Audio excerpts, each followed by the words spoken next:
Another is the video, the auto playing of video, sometimes with audio track alongside. And this is Mr. Fisher, and that's a nice thing about talks like this. You can get up there and just piss people off, I guess. But Mr. Fisher here just immediately starts talking to you about investments when all I wanted to do was read the story about Google developing an iTunes competitor. And that's Mr. Fisher. The idea of motion and jitter, and aside from animation, your body, the human being has evolved to detect motion, and it's basically extremely difficult to ignore.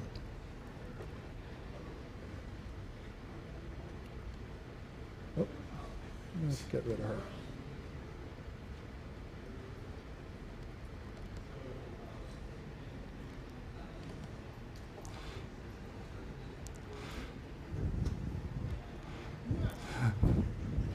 So what we're doing is the more and more non-content that's being crowded onto a page, the harder and harder it is to actually try and accomplish what your end goal is, to read the news story. And there's so much singing and dancing going on.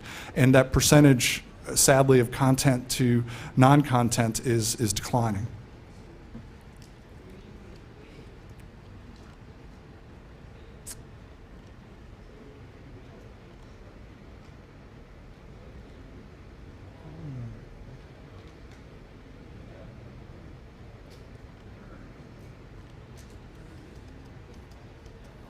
So the hover ad, those are the things that go flying around on top of your page. Who's encountered those? Yes. Who likes those? Yeah. In this one, and Slashdot's one of my favorite sites, and out comes a gymnast doing a split right on top of the news story I was trying to read, bouncing up and down for quite a while.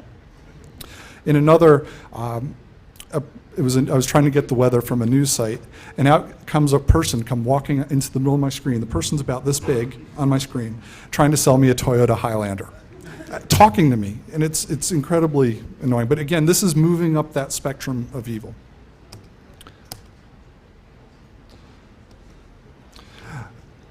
And it's not just isolated to single animations on a page. Sometimes they'll have more and more, and this is from the Weather Channel. And all I wanted to do was watch the weather. And I had this person dancing at the beginning. So all I want to do is look at the weather. But when you go to a page and you see two dancing people on it, it is very hard just to quickly look at the weather.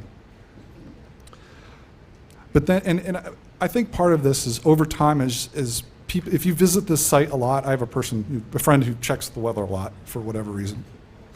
And he tells me he doesn't even really see these dancing women anymore. At first they really annoyed him.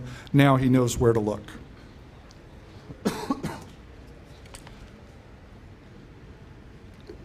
So outside of hover advertisements, this is one of the most egregious rectangular type advertisements I've seen, the fixed position advertisements. It's from NetSuite, and you can see it's pretty large size in relation to the content, because if you think of the above the fold, what's actually presented in the browser, this about equals the content you're trying to view. Tell me if you could read the story while this is going on.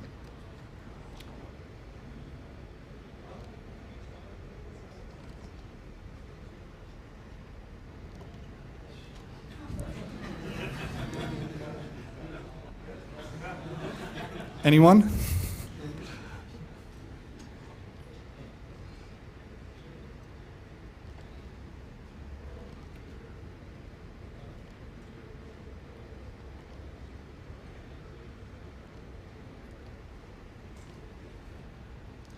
So the inverse of attracting attention is sometimes the interface designer wants to avoid attention for a variety of reasons.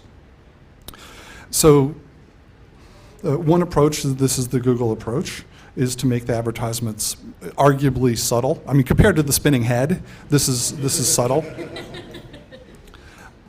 Lest they anger users too much. And what's interesting about the web these days is sites like Google can run experiments. They can try websites and optimize, say, they could test different types of techniques, see which one's more effective, and have a survival of the fittest approach. And I'm told that they do that. Another approach is when you don't want people to see something, but you have to have it there for legal reasons. For example, the privacy policy of TaxCut. They have a button off to the side when people are going to gravitate toward the next button, which is set by default. Another is the ever popular EULA. And if you look, this tiny textual window, little tiny window, opens up to 10 full textual pages of content of their EULA. So we've had this kind of spectrum of attracting attention and the opposite, avoiding attention. Now this is where you just force yourself. It's impossible. I know the spinning head's pretty much impossible to ignore. So these actually stop flow until you interact. So you've all encountered, who's encountered annoying random updates from their software? Right? Again, it's getting your attention and it sits there on your desktop. And I'm not talking about my favorite, Microsoft asking if you have unused icons on your desktop. I'm not talking about that. I don't think they're doing that to try and sell you something or push some product. They're trying to be helpful. But many software packages, I believe, are just informing you of updates often to just get your attention, think about their product, maybe you'll upgrade. Oftentimes you'll see it on websites. Here's just an example of taking a survey. Network World. They show you the content, they tease you with the content you're trying to get, but in the background, they value my opinion and want me to take a survey. And the ever popular interstitial advertisement, the splash screen. This one at least gives you controls and a time, it tells you a certain period of time and gives you control to exit, but you're spending time trying to find that. Some do not. The FBI warning, oftentimes you can't skip over this unless, people have found ways by ripping it off the CD altogether. And there's some interesting variants and parodies of this, by the way, out on the web if you're looking to be entertained. And I think this is another interesting attack, the idea of exploiting errors.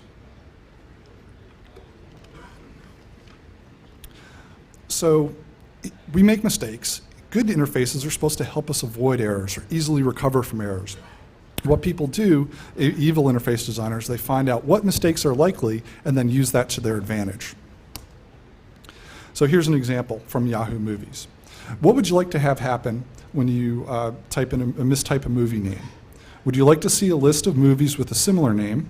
Or would you like to stare at a spiked animated blowfish expanding and contracting? Well, I'll tell you that Yahoo made the decision to go with the spiked animated blowfish. And it's animated. It goes.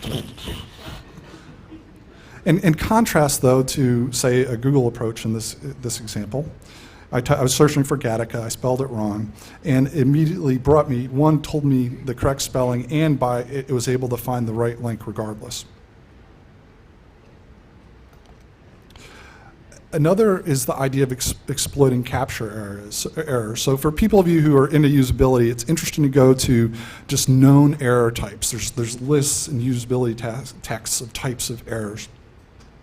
One that I found interesting was the idea of a capture error. So it's a type of error where you have this more practiced behavior that kind of overrides what this less familiar behavior you need. So I just wanted to look up a word on dictionary.com. And what pops up is that, right where on the left-hand side of the screen, red button, blinking cursor, and to me, you type in the word you want to look up. Well, that's actually an ad for the Visual Thesaurus, and you have to go up here and go with search. So I'd wonder how many people make that mistake. Another is the mistyped URL, and this gets back to other people who control your interface. So if you mistype a URL, I don't particularly want Roadrunner or giving me, I just did this arbitrarily. I was searching for or typed in The Last Hope, misspelled it, and they kindly caught it and gave me a list of some sponsored advertisements for my mistake. Also, the idea of sometimes you click on a page to give it focus, and rather than just making the hyperlinks here, the advertisements, or even this red bounded region, people expand it into the larger white space hotspots, trying to catch misplaced clicks. Another technique, making the user work. Usually, well, in these examples, there's some goal, the designer's trying to push you in some direction, usually getting a premium account, paying for it. Otherwise, they're going to make you pay in another way. Here, you have to wait. That your download ticket is reserved, and you have to wait 0.2 minutes before the download will be ready, unless you want to sign up for a premium account. They even tell you how much premium accounts are. This one, if you're not a premium user, they make you complete a CAPTCHA.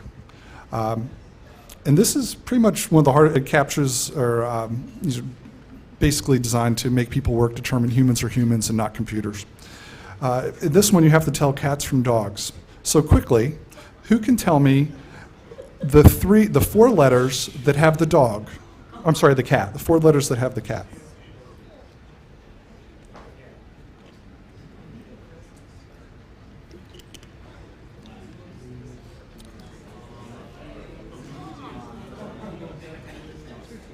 So as best I can tell, it's 3TGW,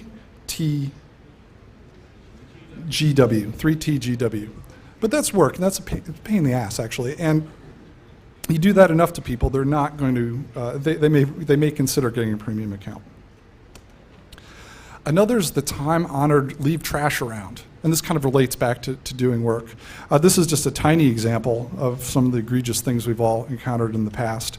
I did an iTunes update, and I didn't want to update QuickTime. Well, it did anyway, and not only did it do it, it put a piece of trash on my desktop.